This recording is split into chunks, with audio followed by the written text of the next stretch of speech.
Texas Theater. 4 days in Dallas with Oliver Stone. Talk radio. So we're in day 3. Almost Carcasses. Now showing Talk Radio. Best neighborhood in America. Oliver Stone is in the house. Let's give him a round of applause.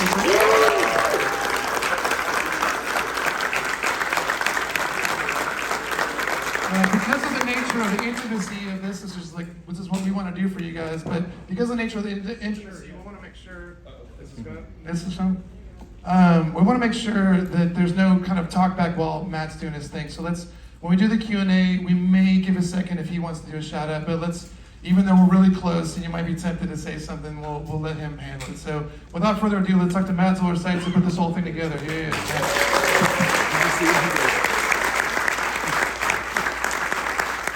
Hey everybody, thank you so much for coming out to this. It's been an extraordinary series so far, and this is the beginning. This is the beginning of Oliver Stone's, let's say, Texas period. 1988, Talk Radio, which was filmed largely, though not entirely, on a soundstage at Las Colinas, with some shooting in surrounding areas of Dallas, starring Eric Bogosian. I think we should have a round of applause. Based on his Broadway play, which is fabulous, no matter who stars in it. And I've seen a few different versions of it, but he was the king. And this is as much a record of that incredible play and his performance in it as it is a cinematic statement in its own right. But it's that second part that's particularly interesting because Oliver, if you're here, you know that Oliver Stone is not known for working small. He's not known for working in a kind of a quiet, understated, what the hell, is there anything going on? He likes movies that move, as he put it to me. And this is in many ways his most uncharacteristic film of his post-Platoon period because the vast majority of it takes place on one set, which is the radio station, specifically the booth and the engineering and the offices surrounding it. It's not really stagey, it's very cinematic, but it is contained and claustrophobic, and it's almost like a feeling like when you're watching a submarine movie or something. It's just overwhelming, the claustrophobia, and he just keeps cranking the tension up as it goes along. And we're going to talk to him about that. We're going to talk to him about filming in Dallas, about Bogosian, about the entire process. And I know that, raise your hands if you were somehow involved in Talk Radio. Somehow involved as an extra or working on it or anything. Okay, yeah, so that's fantastic. This has also been sort of a Oliver Stone Texas film production reunion ongoing on a rolling basis. Like Robert Altman could have made a movie about this, but Oliver Stone would have made a more exciting one. So without further ado, let's watch Talk Radio and then talk about Talk Radio. Awesome. Thanks for coming, man.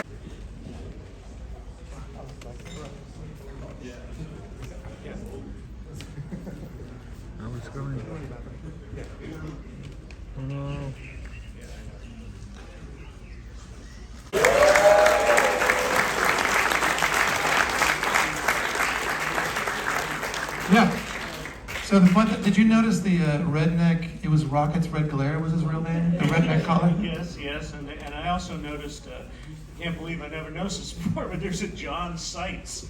There's no relation, but I never noticed that. And also that Michael Wincott, I guess I'll ask Oliver about this, had played more than one of the callers. It was he said that earlier in the car. Very, very big deal. But you said we're excellent. You said the actors that he got were great in Dallas. Yeah, absolutely. This is one of the ones that I'm so glad we got to show this and especially on film, because to me it's a master class in how to make a bunch of basic lessons about filmmaking for me. One of them is you don't need a lot of money to make a movie that feels big. You just have to put some thought into the shots and the cuts and the sound and how you're telling the story. And it's all about hooking people into this kind of subjective space and creating your own world. And this movie does that. And I've seen a lot of television shows and movies where radio stations are major parts of the story. And very, very few of them feel as big as that. All right, so here he is, Oliver Stone.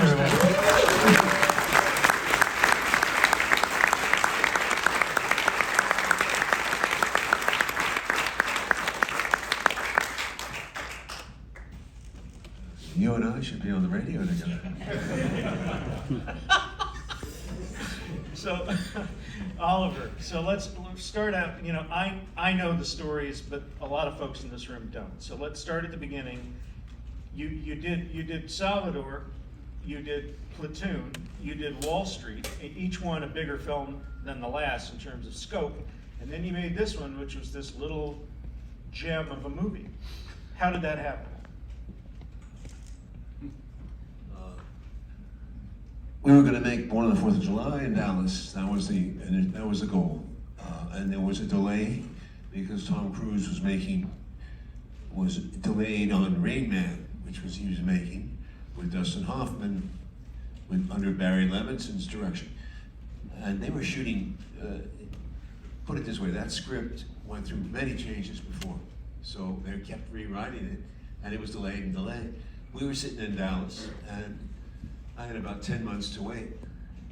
So I said, I was producing with Ed Presman this small movie that he optioned, small stage play, and I've been helping Eric with the script to develop it. And I had the time. I wanted to get to know Dallas. I also wanted to learn technically more about how to make a film. And this presented many problems to me technically.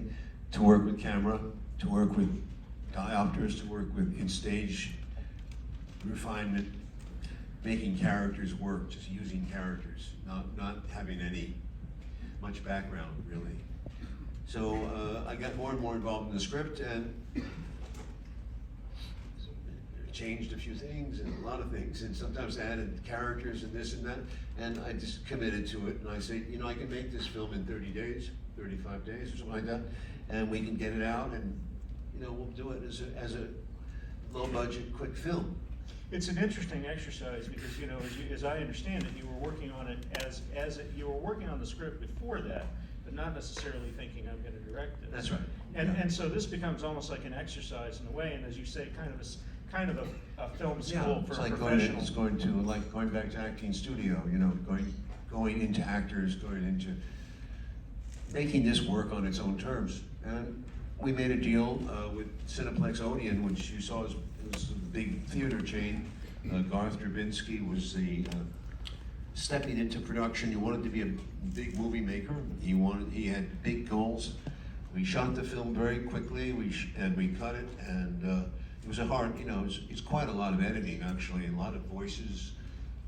A lot of getting to know voices, getting to know actors, and using them as voices is very interesting because a lot of them are repeats. You can hear the same voice. Right, I was looking at the credits on that. It's some of them are doing 3, 4 voices, but they're so good, and these actors. That, it was a pleasure to work with them.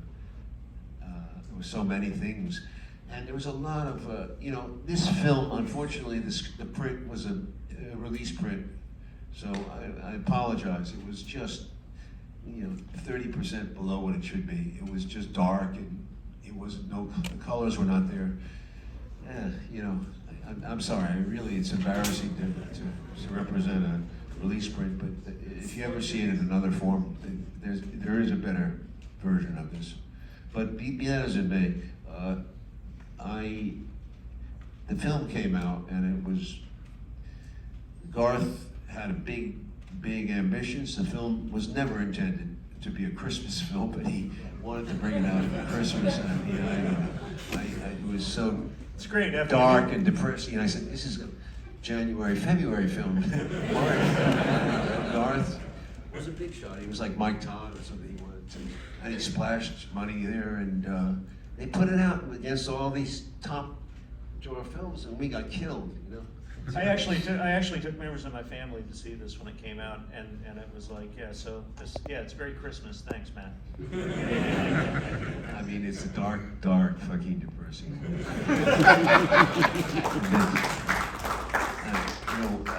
It's Eric's character. Eric played him to the T, and I loved what he did. But my God, I couldn't live with this guy for a second. So, of all the films I've done, it was the one, as you said earlier, it was the farthest from me. But it's an assignment to me in a way. It was a way to how to make a film work or not, you know. And yet, this guy is so much an Oliver Stone hero. Oh, come on. He is. Don't you think so? Yeah, there's a To lot some of degree. it's Yeah. polar opposite, antagonisms. Jimmy Woods comes to mind. That's what I was thinking of, Salvador. Who was based on my friendship with Richard Boyle, who was another character. There are these characters, There are definitely devils and demons.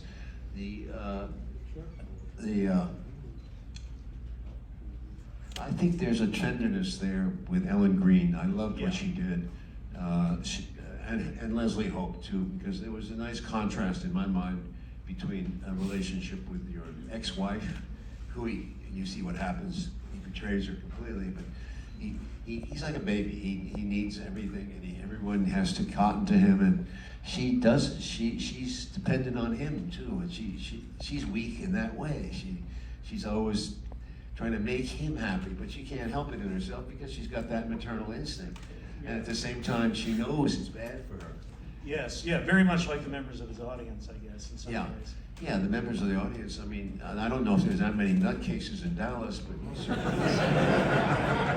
No, we're all very well adjusted. There was a time at which the order was, there was a right-wing terrorism upsurge in the 1980s, and this reflected on that. Now, on that note, can you sort of summarize for us? You talked about the differences, about working on the script. There's differences between the stage production and this, and one of the big ones is you worked in the real story, details from the real story. Yeah, that's the second book. That was not the stage play. That's was Singular. Steve Singular's book was called Alan Talk Berg. to Death. Talk to Death. Yes. Alan Berg was shot and killed in Colorado. Denver, I In believe, Denver, in Denver. Those of you who remember, Alan Berg was very confrontational and was that kind of character. We actually hired his producer to work with us, Anna Twain, and she was there every day to help make it authentic. So we combined Eric's character with this other character we put in from Alan Berg. Alan Berg was killed by the Order. That was this right-wing group out of Idaho, the Order. You remember? I think it's still around. You know what? You watch that stuff, but you think about it today with what's going on. And we were down at Dealey Plaza today, and of course there was protests over Palestine. So it comes back to it's an old issue. It comes home to roost. Yeah, and I was thinking of, in the car today as we were driving around, the line came up, Mark Twain, history doesn't repeat itself, but it rhymes. And I'm watching this movie and I'm thinking, wow, there's a lot of rhyming going on here. And of course it's analog technology. This is really pre-internet. The internet existed, but it wasn't a thing that we used. It wasn't like a utility that was in our homes and in our pockets. But that line that he has in there where he says, technology, it could lift us up to the heights, but instead it drags us down to the depths. I thought, okay, well, that's the device in everybody's pocket here. We have access to Barry Champlain anytime, and we kind of are Barry Champlain when we get on social media, Oh, I don't know about that. Really? Okay. I mean, I've withered the wrath of people who have cursed me out and done all. I mean, some of the language is terrible, but I don't mind the internet. It's like it's honesty too. If you hate somebody, you just say it. There's nothing wrong with hating. That's part of the free speech, and I really defend free speech, unless of course you can take it to a level where you inciting a revolution against the government. There are laws against that. Right. You can't call for the overthrow of the government, but everything short of that, I think, is allowable. And I really resent what unfortunately the Democrats have done, which is try to close that down. And they're arguing, there's all kinds of things that they've said that are so stupid about. The whole point of free speech is that you can tell misinformation and disinformation and lies and this and that. That's the nature of free speech, because people believe it. So we've got to open it back up and stay free. Well, you had talked about the sort of directing aspect of this, about learning new techniques, practicing new techniques. Can you talk about the physical challenges of shooting this particular film, especially the radio station stuff, which couldn't have been easy? Well, if you noticed in every frame, and as I hated the print, but if you really see a clean print, you'll see that every shot practically has a reflection of a reflection inside it. It goes deeper. It's a mirror. You're looking through booths into a set, into outside, out from the set, from his point of view, out into, you saw Dallas on one of the four screens, on one of the four sides, and you saw his relationship to the other people watching, the other people watching, people watching each other. It's quite tricky. You have to be careful. And we're moving around a lot. We circled, we put Eric on a board and we circled him on the table. So a lot of tricky stuff. Like a carousel or something. Yeah, like a carousel. And the close-ups which are beautifully lit, but you wouldn't be able to tell that from this film. But he really beautifully lit close-ups, really close into the eyes, and working every single angle we could. And I think the stuff with Ellen is very sensitive. I was thinking about in particular that one shot where she's trying to basically stop him from immolating himself and falling into the abyss, and you see him and her, yeah, and then she kind of fades out. Oh yeah. How did you do that? Did you just turn the That was light out? basically, yeah, fade. Yeah, that was a fade. But you see, there was a lot when you have to realize that that's a set too. So you're seeing like 3 different levels at that point, and you have to take into account that it was, and we were using a lot of diopters. If you notice, where you see the foreground is intense, and the background is in focus. Right, both in focus. Yeah, so that's also very tricky to light. This is I think an evolutionary leap forward for you as a director. Oh yeah, it was a big leap, and it gave me confidence for Born on the 4th of July, which was also a very tricky movie because I had to deal with a wheelchair. You know, there's all kinds of questions about a wheelchair, and for example, we had to build a set in Massapequa, right? And the house that was actually the house that he lived in was very small. Right. I mean, it was built by the 1940s standards. And you're shooting in CinemaScope dimensions, so the camera's big, right? Yeah. So it was quite a challenge.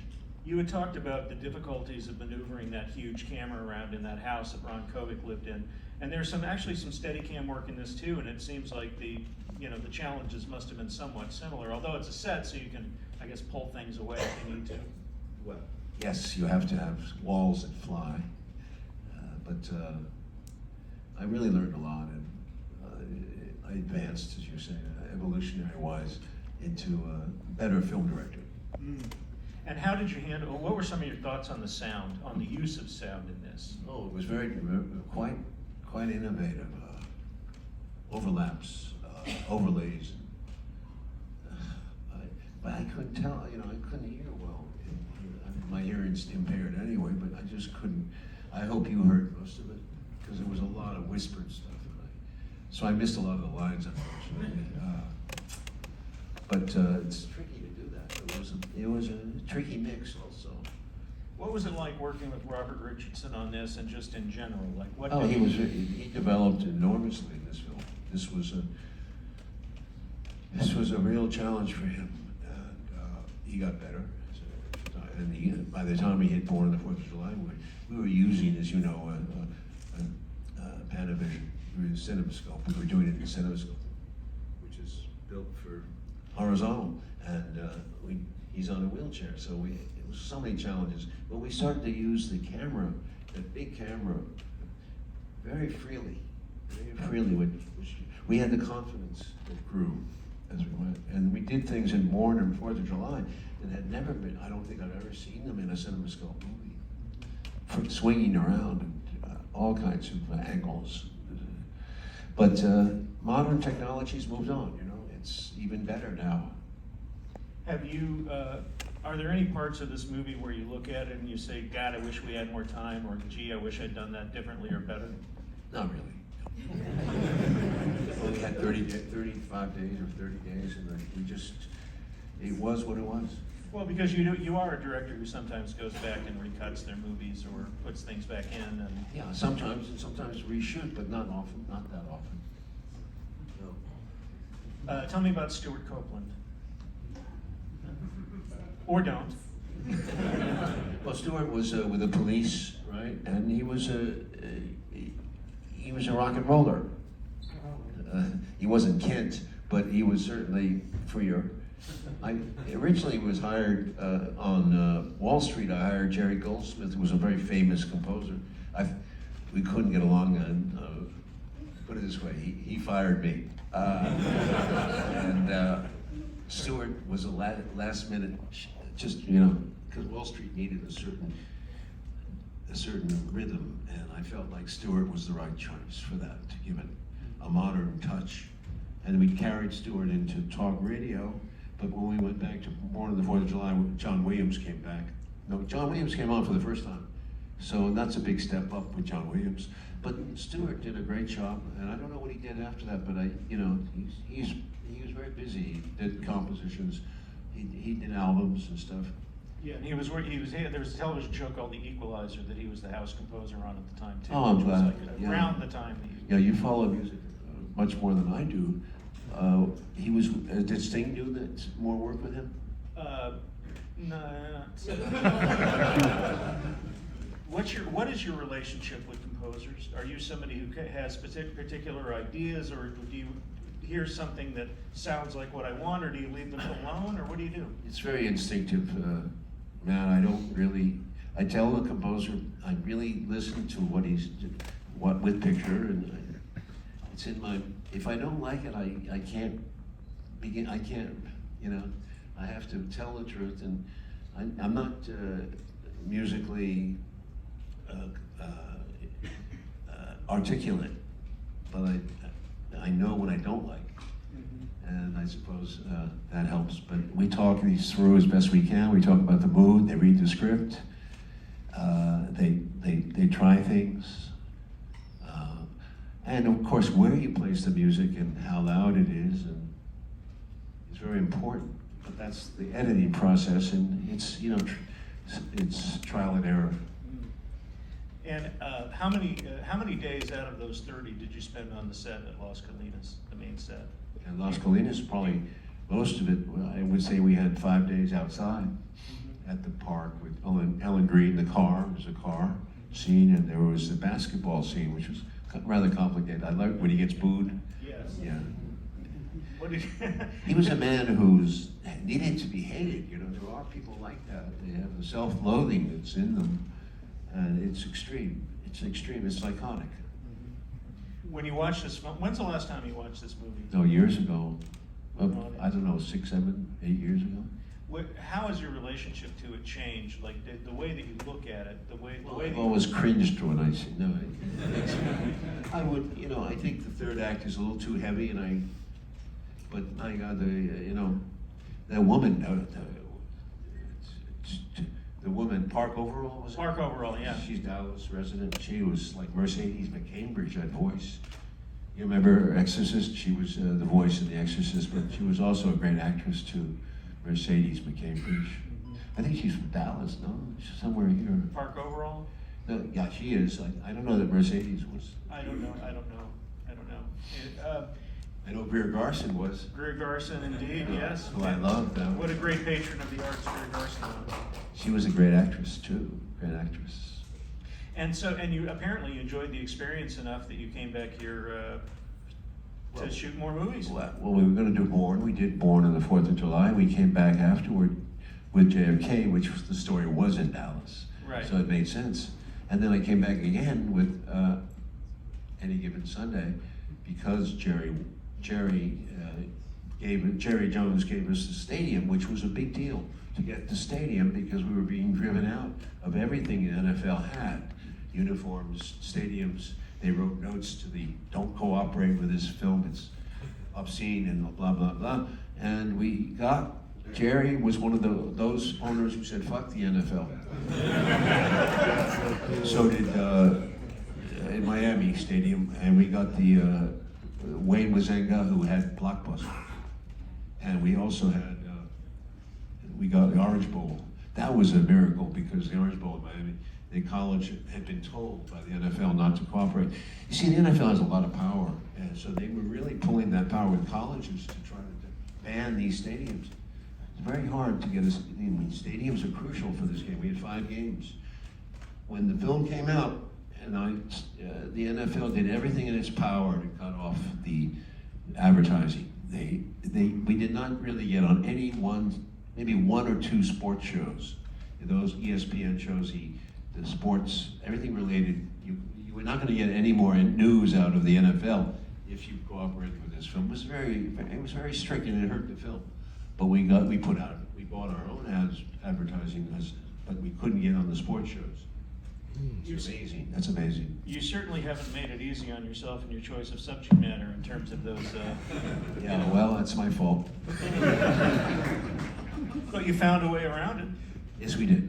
Yeah, and there's something to be said for, like I said here, you create your own universe, and I think you did it again in Any Given Sunday. Yeah, but we would have made a lot more money if we'd had some cooperation. Yeah, but if you'd had cooperation, you wouldn't have had that shot of a guy's eyeball on the field, which is awesome. Among other things.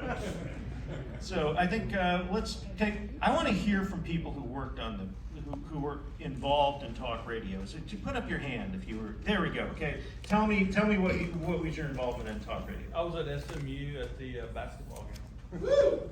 Who was at SMU at the basketball game? Remember that? Yeah. That was the first time I ever got to work with you, and it was amazing. That's great. Okay, who else we got here? Over here? Yeah? So I was 9 years old, and my mother knew I wanted to grow up to be a filmmaker, and so she told me that there was going to be filming by Oliver Stone on campus at SMU. My dad was a professor, so I'm 9 years old, and I'm telling all my friends, hey, we got to go be extras. We got to go be extras. And I got like 6 or 7 of us. I loved it. I loved everything about it, and then there was a moment where I was like, I want to go get Oliver Stone's autograph.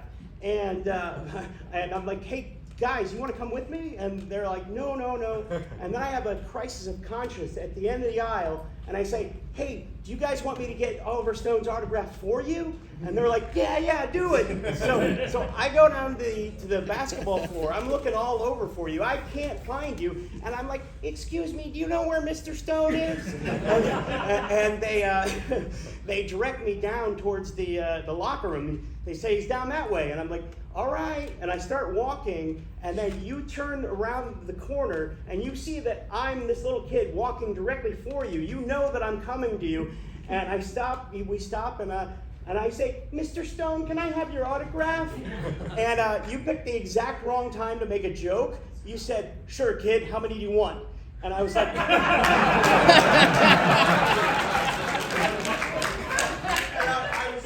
was like 7. And you became the first adult to ever use foul language directly to me.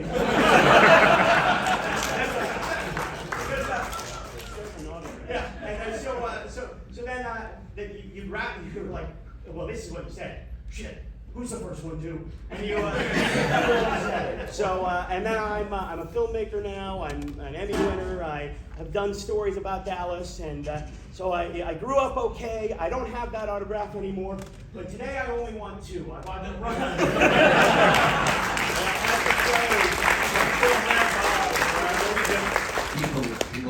He signed the back of one of my checks, believe it or not.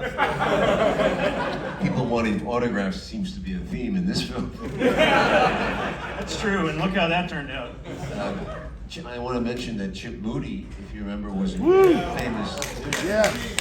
And we used him on this film, and we used him also on Nixon. He played a very important role in the Republican convention at the and he was dying. He knew he was dying, and it was very moving to work with him. He was such a lovely man, and apparently he was very popular here in Dallas. Also, He was, yeah.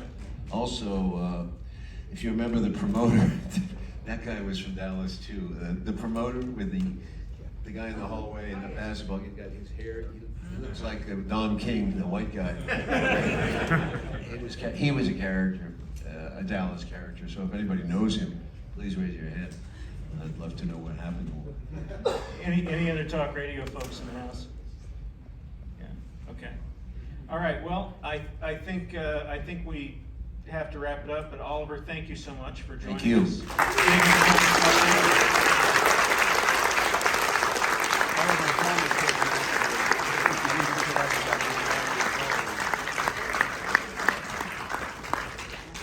Oliver, thank you for putting me in every movie you filmed here.